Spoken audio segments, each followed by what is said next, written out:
Listen. Nothing will make sense to your American ears. Denis Villeneuve has moved up the filmmaking food chain in pretty quick succession.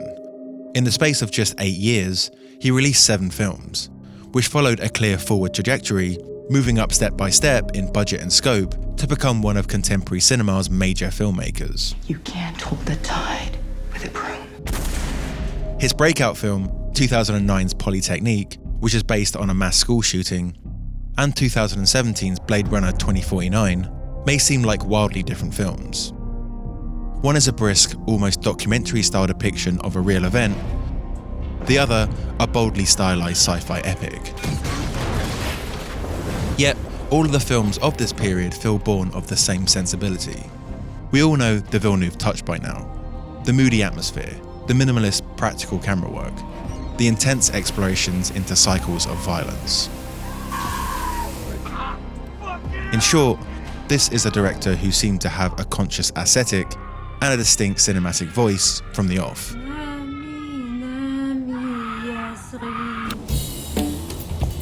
That's if you've never seen his debut film, August 32nd on Earth, which is part romantic comedy. Prends-tu un thé? Un thé? Oui? Non. Oh, okay, oui. Okay. For a director who is known for his patient, lingering camera moves, it's surprising that this film's most obvious reference point is the haphazard, chaotic stylings of the French New Wave, which is signalled by this poster of Jean Serberg from Jean-Luc Godard's Breathless.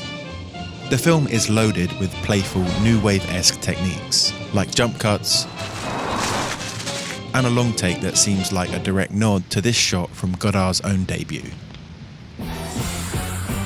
Villeneuve, like Godard, tries to balance light and dark tonal shifts, using pop music to undercut serious drama,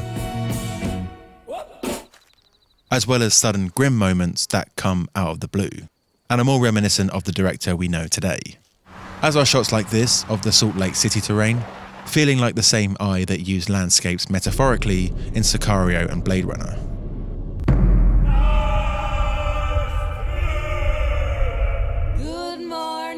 His sophomore feature, Maelstrom, has even starker shifts in tone, like this music that plays over an abortion, or the fact that the film is narrated by a bloodied fish on a chopping board. Pour vous raconter une histoire.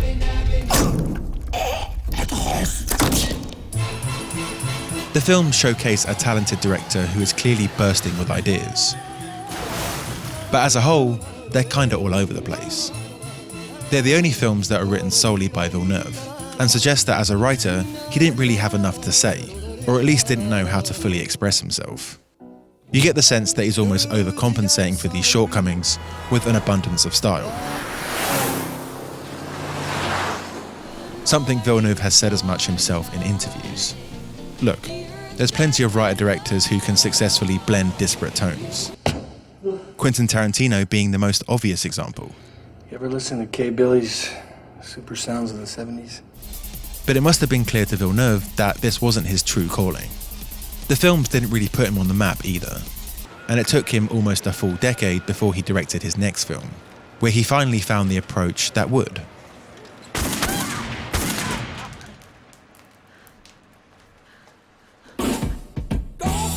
Instead of a fairly minimalist story that was maximised stylistically, Villeneuve instead did a complete 180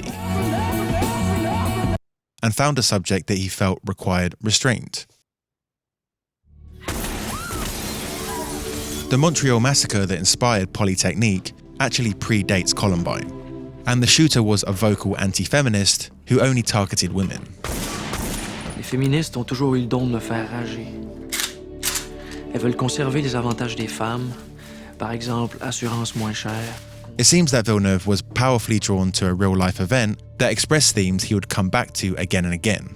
Specifically, the societal effects of male violence, with a focus on how women find or don't find hope in the face of it. It's a theme that is present in Incendies, where Noelle is caught between warring religious factions, Sicario, where Kate is caught between US military and drug cartels, and even Arrival, where Louise is caught between hostile nations. Aside from the thematic interest, The event itself was so horrific, Villeneuve decided to remove anything that would embellish the violence, because he didn't want to sensationalize it. This is why the film is shot in black and white, in order to mute the visceral effect the colour of blood would have on the audience. That's not to say that the style of Polytechnique is completely stripped back. There are still lengthy tracking shots that you don't see in the director's more recent films, as well as extreme camera moves like this that quite obviously make the point that a character's life has been turned upside down. Villeneuve would continue to find intense subject matter that he could downplay with an increasingly minimalist approach. His subsequent films would also deploy a consistent aesthetic and colour palette, like the yellow haze of Enemy, the sunburnt beige and amber tones of Sicario, the rainy blues of Arrival. And there are no jarring tonal shifts. Of course, he does big set pieces, like this suspense sequence where US forces cross over to the Mexican border, followed by a shootout.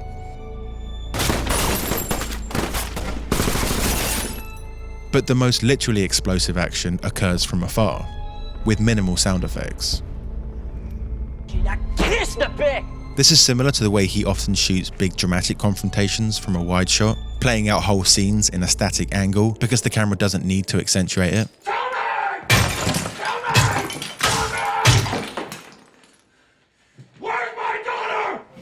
And he'll cut away to a seemingly random detail during a major piece of action. The combination of almost documentary realism and the more expressive camera work that is present in Polytechnique is something that continued in Villeneuve's work, but he got more subtle with it. Take for example this sequence from Sicario, which is somehow both naturalistic and abstracted, with the use of the infrared, which is reminiscent of another Godard film, Alphaville. Yet in this instance, it's completely realistic to the scenario, whilst also suggesting the murky and twisted moral terrain the characters are entering. Maelstrom, Polytechnique, and Incendies are all non-linear films that utilise flashback structures to heighten the drama. Like here, where we see the toll the massacre takes on this character, only to go back and see the moment where he felt he failed the victims. This is perhaps a somewhat blunt device, whereas in Arrival, Villeneuve uses non-linear editing in a much less concrete way, to express the film's complicated relationship with time. Or in Blade Runner, he uses it to illustrate Kay's elusive grip on his own memory. I had memories, but they're not real, they're just implants. Another element of Villeneuve's aesthetic that gradually became more cohesive is his use of music. In his more recent films, he relied almost solely on the scores of Johan Johansson and Hans Zimmer to envelop his worlds with a consistent sound. Whereas in Maelstrom, he uses surreal Tom Waits songs that, besides just acting as a soundscape, also aim to provide commentary on the action. The ocean doesn't want me today, but I'll be back tomorrow to play. He does something similar in Incendies with Radiohead's You and Whose Army against the scene of a child being inducted into, well, an army. There's a bit of Radiohead in Prisoners too. I find this a little jarring, as it makes you think Villeneuve clearly just loves Radiohead. But this is hardly some kind of cinematic cardinal sin though, because of course there are directors like Martin Scorsese who famously pack their films with their own musical jukebox. And I must admit, I do love the Walker Brothers track at the end of Enemy. Yet I think because Villeneuve's films are so deliberate, with almost an impersonal detachment, it made sense for him to go in a different direction. So paradoxically, the more Villeneuve hones his cinematic voice, the less we are conscious of his own personal music tastes. Okay, at this point you're probably saying, what about Blade Runner? How are shots like these minimalist? Villeneuve has certainly moved away from the more naturalistic cinematography of his Canadian films, favouring an almost expressionistic use of light and shadow, where at times he gets close to the edge where it would be over-stylized, while still feeling in sync with the film's reality. Yet the original Blade Runner is arguably the most visually extravagant film of all time, so Villeneuve was able to go further, operating in a way that's natural to that world. But even working within that structure, he finds ways to bring his minimalism to that as well. Certainly the camera work never makes a show of itself. The pacing is slow and deliberate. Ryan Gosling's central performance is also stripped back and rarely overly emotive. And as a director who developed his aesthetic with a significant documentary influence, with his production design, he didn't rely heavily on green screens, needing to build practical sets so that he could still create within a tangible reality.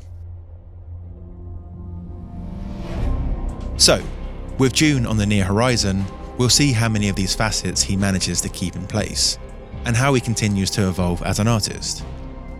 It's certainly atypical that a director like Villeneuve is scaling such fantastical heights from film to film, but it's because he's worked to refine his approach that he's able to bring a singular voice to whatever subject matter he explores. And I'm here for the ride. Finding your creative voice is a journey that so many of us have to go on, so I'd like to recommend a class from this video's sponsor, Skillshare, which is all about finding your style. Andy J. Pizza is a design artist who spent years feeling that his work was inauthentic, until he proactively experimented to find his style. And he teaches 5 hands-on exercises that will help unlock your artistic identity. Skillshare is an online learning community with thousands of classes for all types of creators. It's great for developing skills or deepening existing ones. So whether it's filmmaking, design, technology, or just general lifestyle guidance, Skillshare's a great resource. It's curated specifically for learning, meaning there are no ads, and they're always launching new premium classes, so you can stay focused and follow wherever your creativity takes you.